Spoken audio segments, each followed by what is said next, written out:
Imagine a place where the untold stories of Black missionaries are amplified, honored, and celebrated. A place that bridges the legacy of the people of the Way with the powerful missions work of today's African diaspora. Welcome to the Black Missions Museum, a digital project dedicated to preserving the voices, culture, and legacy of Black missionaries across the globe.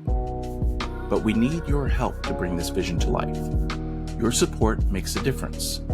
Join us in this mission by donating today. Just click the link in the show notes to give and be a part of history. Together, we can inspire future generations and keep the legacy alive. Revitalize your brand and accelerate your impact with Eddy and Erica at Elevate One Consulting. Experts in organizational development, digital marketing, and much more. From leadership coaching to creating unforgettable digital experiences, we've got you covered. Visit elevateoneconsulting.com today. Elevate One Consulting. Innovate, grow, elevate. Hey family, Eddy here with a message before today's show. I wanted to call each and every one of you to a simple act of empathy and compassion today. The date is September 23rd, 2024, and as of this moment, we have 24 hours before an innocent man by the name of Marcellus Williams will be executed by the state of Missouri. A little less than a week ago, a Missouri judge rejected all legal efforts to vacate the conviction and death sentence for this man. This cleared the way for his execution tomorrow. Marcellus Williams has always maintained his innocence, and his lawyer recently presented the court with new DNA evidence that proved that Williams was never at the crime scene. Marcellus has been serving time for that crime since 1998, a crime that he did not commit. He offered up an alpha plea, which allows him to maintain his claim of innocence while still being convicted of the first-degree murder of Elsa Gale. This plea was supposed to carry a sentence of life in prison without the possibility of parole. The state of Missouri decided to place him on death row anyway. My simple call to action for you today is to do 3 things that will take you less than 10 minutes of your time. Number 1, call Missouri Governor Mike Parson at 417-373-3400 to urge him to stop Marcellus Williams' execution. Number 2, email and contact Governor Parsons on social media. Number 3, find the Innocence Project on social media and sign the petition. 10 minutes today can literally save an innocent life. Please look for more information in the show notes.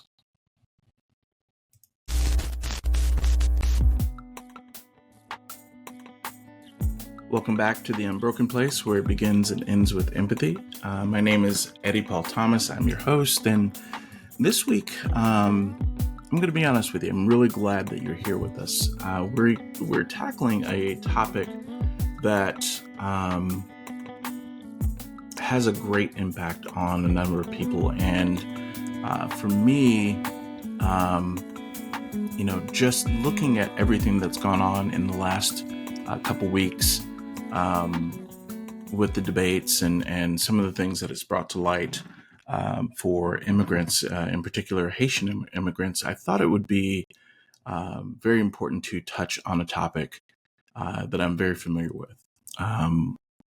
With all of the news that circulated in the news cycle and now seeing the real world consequences of rumors that flew around, I wanted to share a story from my days as a professor. I was once a professor of cross-cultural communications.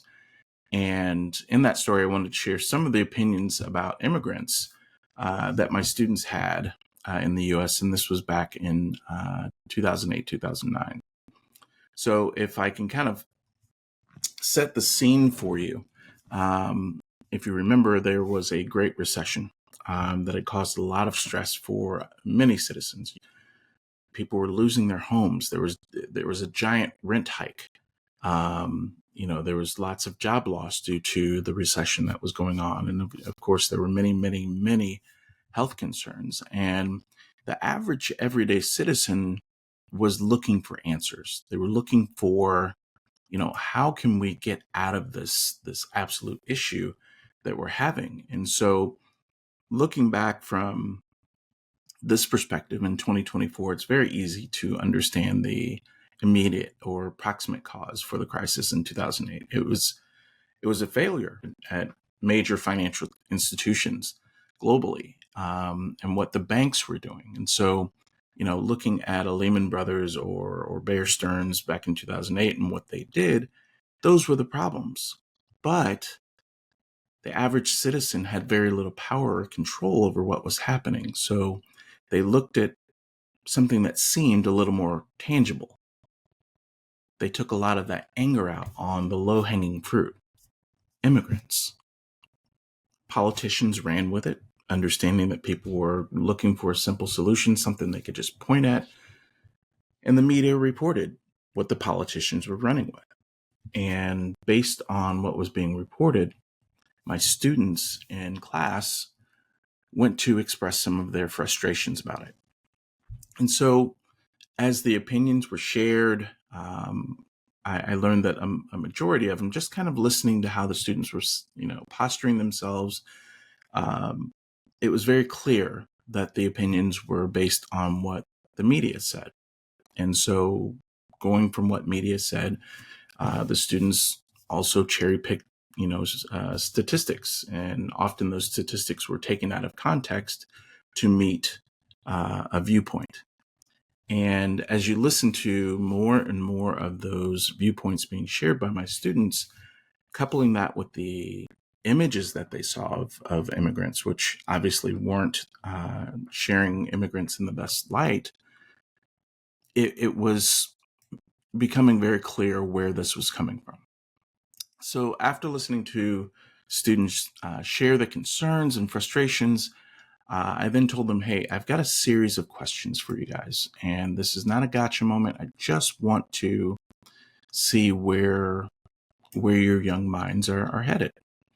So I asked how many of you have spent any time with a person who has migrated from the southern U.S. border. No hands went up. Okay. How many of you have spent any time with a person who has migrated from the northern U.S. border? No hands went up. And so I started to scratch my head a little bit. Okay, this is the Midwest. I can see how they might have very little experience with people from the northern or southern border, but this is college. So they had to have met someone from somewhere other than naturally born in the U.S. And so I asked, how many of you spent time with a person who has migrated either from Europe or Asia? And 2 hands rose. And so I said, great. Okay, let's start there. Tell me about those individuals. So one student began to tell their story, and they said that the person and their family that had struggled in Europe decided to come to the U.S. and seek a better life. More opportunities in education, more opportunities in jobs. Okay, great. So another student began, and they had met a person who had migrated from India to join a family member who was already here in the U.S. And so the basis was not just to join family, but again, to seek out opportunity for a better life. I said, great. Okay. So with that, I asked the students, what was the difference between the person who migrated from India and Europe? They said very little. One student, I recall, they thought, well, it's very clear. It was a case of illegal versus legal immigration. And very patiently, very kindly, I said, okay, how did you determine that based on what was said about the European and the Indian immigrant stories? The student didn't really have an answer. The student didn't have an answer. And so I said, is that based on knowledge that you've learned from the conversation, or is it based on what you have inferred and placed on those individuals? A lot of heads shook, but it was still very quiet. So I asked the class, Do you have any feelings about the European or Indian immigrants that we just learned about? Their stories. We heard about, one coming over looking for a better life. The other one was actually joining family already here. What kind of feelings or opinions do you have? No one shared. There was nothing to share. So I found it very interesting. The class's experience with immigrants from Europe and India was very limited, but they had no feelings about them in particular. However, they had no experience with any immigrants from the U.S.'s southern border, but carried many opinions and big feelings. So I placed this before them. We're in a cross-cultural communications course where you're learning the process of understanding and adjusting to differences and similarities in cultural groups to improve communication. Do you think it is detrimental to formulate opinions and powerful emotions around a person or people groups that you've had absolutely no experience with? Now, as you would imagine, for many, the light bulb went on. However, for some, being challenged on something they felt certain on caused a defensive posture or response. They began spouting statistics and stories of a friend, of a cousin, sister's roommate. And this was legit. It was a friend of a cousin, sister's roommates. It wasn't the joke you always hear. So I asked the student to pause. I could see that they were a little frustrated, a little flustered. I asked them to do a couple of things. The first was, hey, bring me the study, not the report, not the data point, but the actual study where these statistics came from. And we could work through them together and have a better understanding of what they actually mean. So that's number one. Then I said to the student, okay, let's use your example. Let's say a friend of my cousin's sister's roommate told me that you were a terrible student. Now, that might have been a bad setup because most of the students in the classroom laughed for a moment, but I was able to kind of calm them down and continue. So let's say that I hear from the friend's cousin's sister's roommate that you were a terrible student.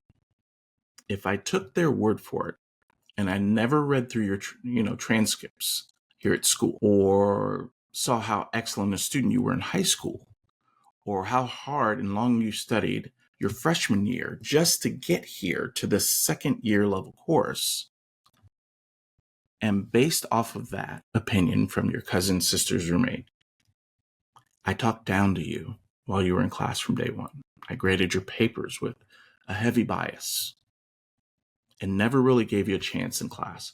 Would that be fair? Would that be just? Now, we continue to have discussions in my class, but on that particular day, my students learned that empathy plays a crucial role in cross-cultural communications by helping bridge the gap between individuals or groups who may have vastly different experiences, values, and perspectives. In cross-cultural contexts, empathy allows people to better understand, respect, navigate cultural differences, fostering connection, cooperation, and mutual respect. And I think that this conversation, or I guess it's just me speaking with you today, in this extremely polarized digital world, I wanted to offer a few ways in which empathy functions in cross-cultural communications.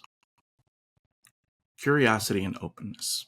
Number one, if you are genuinely approaching this subject from a place of empathy or compassion, approach is everything. You have to approach every single cross-cultural communication or interaction with a genuine curiosity to learn about the other person's culture. Ask questions about their background, their values, their traditions, and listen attentively without making a judgment. Which goes to the next. Avoiding assumptions, especially online. Make an effort to check your assumptions at the door. Just because someone belongs to a particular cultural group doesn't mean that they conform to every aspect of that culture.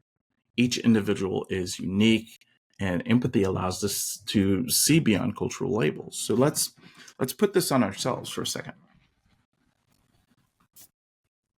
Have you ever been in a situation where someone knew a member of your family, and based on knowing that member of your family, they assumed that you were the same way, or you did things the same way, had the same beliefs? When you are in that situation, you have to recognize, okay, well, we're talking about individuals here. We can't place people in just these boxes and say, that's where you belong because that's what I heard about you. That's what I learned from someone else about you. Similar to my student, it's not fair. And you don't want that placed on you. You don't want these labels placed on you just because you're from a given place. I graduated from Purdue University, but there are 40,000 other students who graduated from Purdue University. We're not all the same. I practice this faith, but I practice my faith very differently than someone else who practices this faith. And so as we look at these things that come across social media, I think it's very important that as you see the stories that come out, you take a moment instead of going straight into assumptions, and this confirms everything that I believed about this person or this group or this place. Take a moment, do a little more research, take your time with it.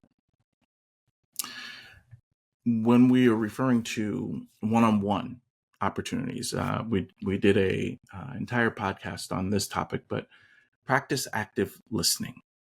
In cross-cultural communications, it's essential to listen fully before responding. Practicing mindfulness, especially when it comes to the speaker's verbal and nonverbal cues. Don't rush to a conclusion. One of the funniest things that I've experienced was life when I was traveling in Mexico.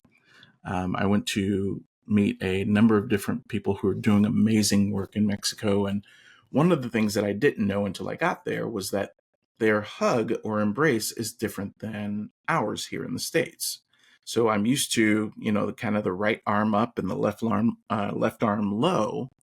And then you kind of tilt your head to the left, you go in for the big hug and you give people love, and then you break. Well, in Mexico, it's the opposite. So literally the left arm is up and the right arm is down and the head tilts to the right. And I went in for this big hug, and there were probably about a half dozen people who thought I was going in for a kiss. And I apologize to you all for that. But it's just the little things like that where there are cultural differences in terms of, I know in some cultures I've learned that the couples, men don't speak to the women. It's seen very, very disrespectful. Or women, don't approach men in professional settings. And, no matter where you stand on that, if you're going to bridge any gaps, you have to understand those gestures and cultural practices. The next would be patience and tolerance for ambiguity. Now rest with that one for a minute. Cross-cultural communications often involves understanding and ambiguity. Practicing empathy in these moments can help us be patient and tolerant when things don't immediately make sense. This allows us to kind of work through our understandings with more compassion and more questions as opposed to accusations. By applying these simple empathetic interactions in a cross-cultural lens, individuals, teams, they can overcome all kinds of communication barriers, build stronger relationships, and foster greater collaboration across cultural boundaries. Empathy not only helps in understanding the differences, but also in celebrating diversity that comes from varying cultural experiences and perspectives. Now, for some of you who want to do more of a deep dive on this, I offer you a few action items to take away from today. Research and reflect on a culture that's different from your own and identify its core values. Not its practices, not how it goes about things, but identify the core values and see if you can start to bridge some gaps there. In your next conversation with someone from a different background, practice asking open-ended questions. And for those who don't know, open-ended questions are essentially questions that don't end in a simple answer of yes or no, or blue or green. Like, you want to ask questions that allow people to express themselves and open up about a given topic. Number 3 on this list for me is read a book or watch a documentary about a culture that you're unfamiliar with, and try to do it with increased empathy. Try to understand what's going on there and not necessarily judge it from a Western mindset. Number 4, reflect on your own cultural biases and how they affect your ability to be empathetic. The last, and again, we mentioned this before, but this is a deeper dive here. Practice active listening without assumptions in cross-cultural interactions. Thank you for joining me today, and I hope this might inspire you to carry a spirit of empathy into your everyday interactions. The Unbroken Place podcast is presented by Elevate One Consulting. The show is produced by Say Something Studios. Learn more about both of these in the show notes. The show's music is performed by Little Glass Men in Captive Portal. We want to thank you for being a part of the Unbroken Place community. Look for an ongoing conversation on Instagram and Facebook at the handle @UnbrokenPlace. You can also find some helpful resources at eddypaulthomas.com. Make sure to sign up for our newsletter called OK on Second Thought on LinkedIn. Until next time, one love. At the Say Something Studios division of Elevate One Consulting, we don't just build websites, we craft unforgettable digital experiences. Imagine a place where design, development, UX, SEO, and management harmonize to elevate your brand to unprecedented exposure. A place where your website is not just seen, but felt, experienced, and remembered. Our expert team, equipped with unparalleled marketing insight, turns the everyday task of website design and management into a seamless, empowering journey. With Elevate One, you're not just launching a website. You're embarking on a transformative business adventure. We meticulously design every aspect, from intuitive navigation to stunning graphics, ensuring your digital space authentically represents your business ethos. Ready to transform your online presence into a thriving digital masterpiece? Visit us now at www.elevateoneconsulting.com and start your journey to digital excellence. Elevate One Consulting. Innovate, grow, elevate. Say Something Studios.